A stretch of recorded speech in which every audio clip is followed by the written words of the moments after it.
et bienvenue dans cette rétro de l'info, jeudi 22 décembre. Le thème d'aujourd'hui, le développement durable, et il revêt beaucoup de formes différentes. D'abord, bien sûr, l'énergie. C'est un enjeu, mais des solutions pour réduire la consommation d'énergie nucléaire, qu'elle soit publique ou privée, existent bien. Les décors scintillent déjà. Dans cet atelier, c'est le grand rush. On câble, on accroche et on illumine des milliers de décorations de Noël. Un décor majestueux comme celui-là, les collectivités en raffolent. Mais avec la crise énergétique, beaucoup ont tardé à passer commande. Résultat, l'entreprise a perdu 40% de son chiffre d'affaires au mois de septembre. Il y a quelques jours, la production a finalement retrouvé sa cadence habituelle. Ça a nécessité un gros travail de pédagogie et de communication de la part de nos équipes sur le terrain pour expliquer en fait que nos décors ne consomment pas beaucoup d'énergie. Principal argument, la LED. Aujourd'hui, toutes les décorations en sont équipées. Une petite révolution qui permet de réduire de 90% la consommation d'électricité. Si on prend l'exemple de la rue des Minimes, au Mans, lorsqu'elle est illuminée pendant 45 jours, la rue des Minimes consomme, rien que pour ses illuminations, 260 kWh. Et 260 kWh, ça représente la consommation annuelle d'une seule box ADSL Internet. 15 000 m², 8 400 panneaux solaires, 3 MW CRED directement injectés dans le réseau, soit l'équivalent de la consommation de 1200 foyers. Sous ces ombrières, 1200 places de stationnement couvertes seront accessibles. C'est le type d'installation qui se développe de plus en plus selon Réservoir Sun, chargé de leur installation.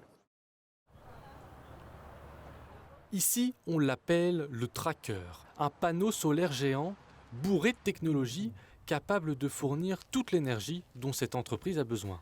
Il permet de travailler sur deux plans, donc de suivre le soleil le matin jusqu'au soir. Et il est double face également, ce qui lui permet de récupérer l'énergie de sa face exposée au soleil, mais aussi de sa face antérieure. Ça nous permet, surtout aujourd'hui, en cas de forte présence du soleil, de produire plus d'électricité que demandé et de mettre cette électricité dans un coffre-fort énergétique qui nous permet d'avoir en ressource de l'électricité en cas de mauvais temps.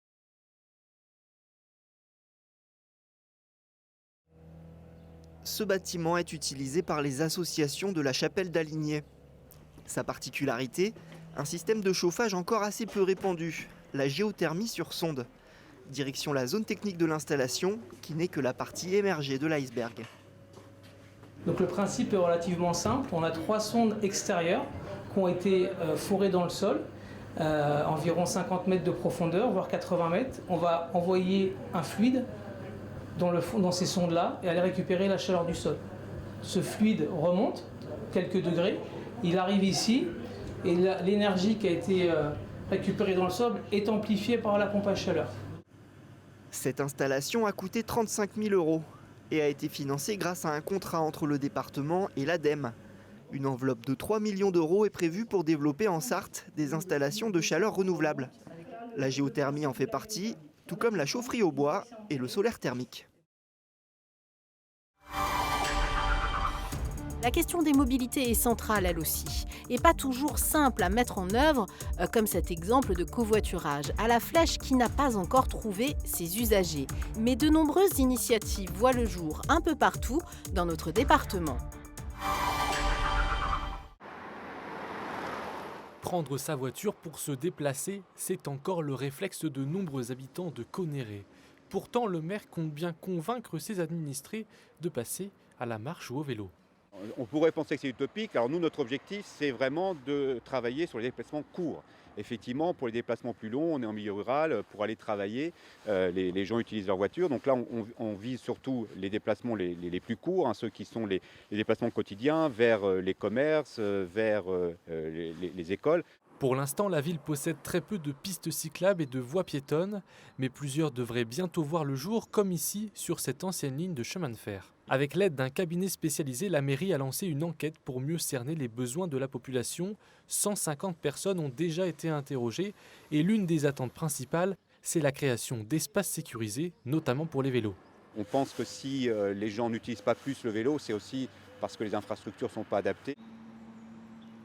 Ligne de covoiturage cherche covoitureur. Le Pays Vallée du Loir veut ouvrir une ligne de partage de trajet entre La Flèche et Le Mans.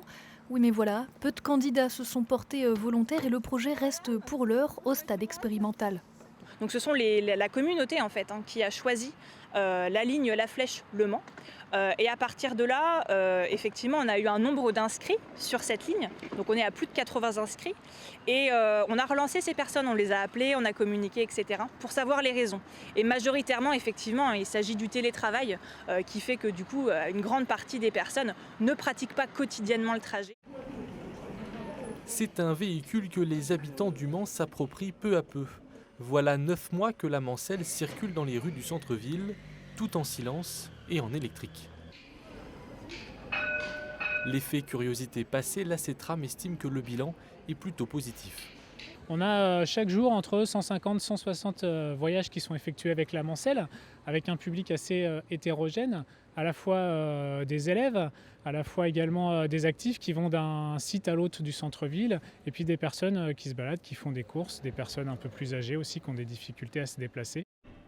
La promesse ? Un meilleur confort pour les passagers. Autant de prises qu'il faut, des lampes LED, des facilités pour les personnes à mobilité réduite.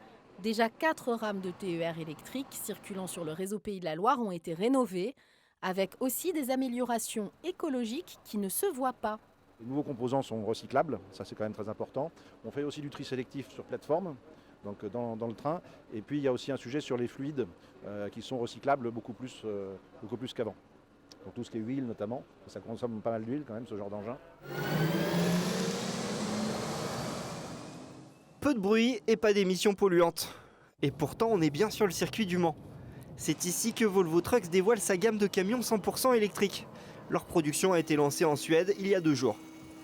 Ces camions ils sont équipés de batteries qui remplacent les réservoirs et de moteurs électriques qui remplacent le moteur diesel actuel. Et un bloc batterie fait 500 kg environ. L'hydrogène sera-t-il le carburant du futur? C'est en tout cas l'ambition de l'ACO. En 2025, ce prototype se retrouvera sur la grille de départ des 24 heures. Il est déjà capable d'atteindre les 291 km/h avec à la sortie du pot d'échappement pas 1 gramme de CO2. Le développement durable, c'est aussi le vivre ensemble. C'est remettre l'humain et le partage au cœur de nos modes de vie. Des logements alternatifs voient le jour pour plus d'entraide et donc moins de gaspillage. 15h au béguinage de Lussot, c'est l'heure de l'activité. Au programme aujourd'hui, pâtisserie, jeux de société et brin de causette. Je voyage, le matin je fais mon petit tour, je vais boire un café chez l'une ou chez l'autre, je discute. Puis l'après-midi, je viens là. Et puis après, je rentre, je regarde les jeux, je mange, puis j'oublie. Chercher un logement de plein pied. Et puis ici, on est une bonne équipe. On n'est pas tout seul. Tout en étant indépendant. Parce qu'on a notre logement, puis on fait ce qu'on veut. On vient si on veut, on vient pas, tant pis. Anne-Marie est arrivée ici au début mars et elle s'y plaît beaucoup. La cuisine. Elle dispose de 55 mètres carrés. Parfait compromis entre maison individuelle et EHPAD. En plein cœur du Mans, ce site est en friche depuis bientôt 5 ans. Le 15e groupement multitechnique, qui est plus connu sous le nom d'Etamat, a quitté définitivement le quartier depuis 2018. Ce samedi, l'ancien site militaire a ouvert ses portes, l'occasion pour Henri et ses collègues de faire remonter les souvenirs. La réunion, voilà, quand on était convoqués là, c'est là qu'on passait nos essais. J'étais chaudronnier de 61 jusqu'à 97. On réparait tous les véhicules militaires en mécanique, tôlerie, la peinture, tout. On faisait tout. Les moteurs, on faisait les moteurs entiers.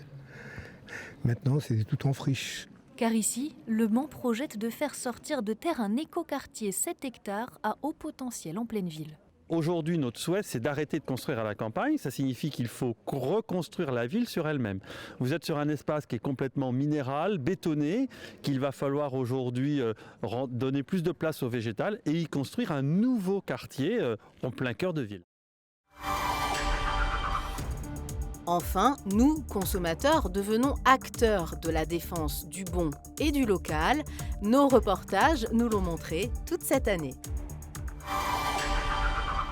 Dans ce commerce du centre-ville, Claude fait ses courses. Mais il est aussi en charge de mettre en place les produits en rayon et parfois de tenir la caisse.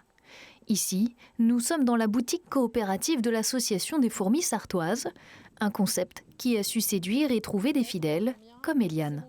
Je suis adhérente que depuis le mois de mai 2022 et j'ai déjà fait pas mal de permanences au niveau de la distribution. J'ai payé mes 10 € d'adhésion, ce qui permet d'acheter et effectivement de donner 3 heures de son temps par mois, donc ce qui est vraiment peu, quoi. C'est le bon plan de la rentrée pour les étudiants. Toute la journée, c'est gratiferia. Un peu comme un vide-grenier, sauf que tout est gratuit. Et à peine déballés, les objets trouvent déjà preneurs. J'ai pu avoir un peu de tout. De la couverture, des habits pour le froid, des chaussures et pas mal de t-shirts. Les circuits courts dans le domaine du recyclage. Azzedine Bedaman a ouvert une véritable caverne d'Ali Baba. Bia, c'est son nom, se distingue rue Gambetta par sa devanture verte. Ici, l'auto-entrepreneur propose à petit prix de donner une seconde vie au matériel de bricolage. Sur plus de 20 ans de bâtiment, oui, j'en ai produit des déchets. Donc je m'en suis rendu compte et je récupérais déjà pour moi des choses. Et à un moment donné, c'était devenu un peu aberrant, quoi. On a atteint un niveau de production de déchets, c'était trop. Des produits frais et surtout locaux. Ce vendredi soir, Elodie récupère sa commande passée en ligne sur la plateforme Locavor. L'idée, regrouper des producteurs dans un rayon de 50 km autour de Sablé-sur-Sarthe sur un seul site internet, constituer son panier et ensuite venir le chercher en magasin. Au départ, il y a ces brins de seigle qu'il faut éplucher et envoyer dans ce grand conteneur. À l'intérieur, une machine de pointe au secret bien gardé qui transforme un simple brin en une paille Made in Sarthe. Résultat, près de 200 000 pailles sortent de l'entreprise chaque mois. Et selon Cassandra Bourmeau, c'est l'alternative idéale face au plastique et au carton. Il n'y a pas de traitement, il n'y a rien. On n'a même pas mis de vernis. Elle a sa couleur naturelle, elle est brillante de nature. Mais en plus, elle résiste à toutes les boissons chaudes, toutes les boissons froides. Elle peut même absorber des boissons épaisses.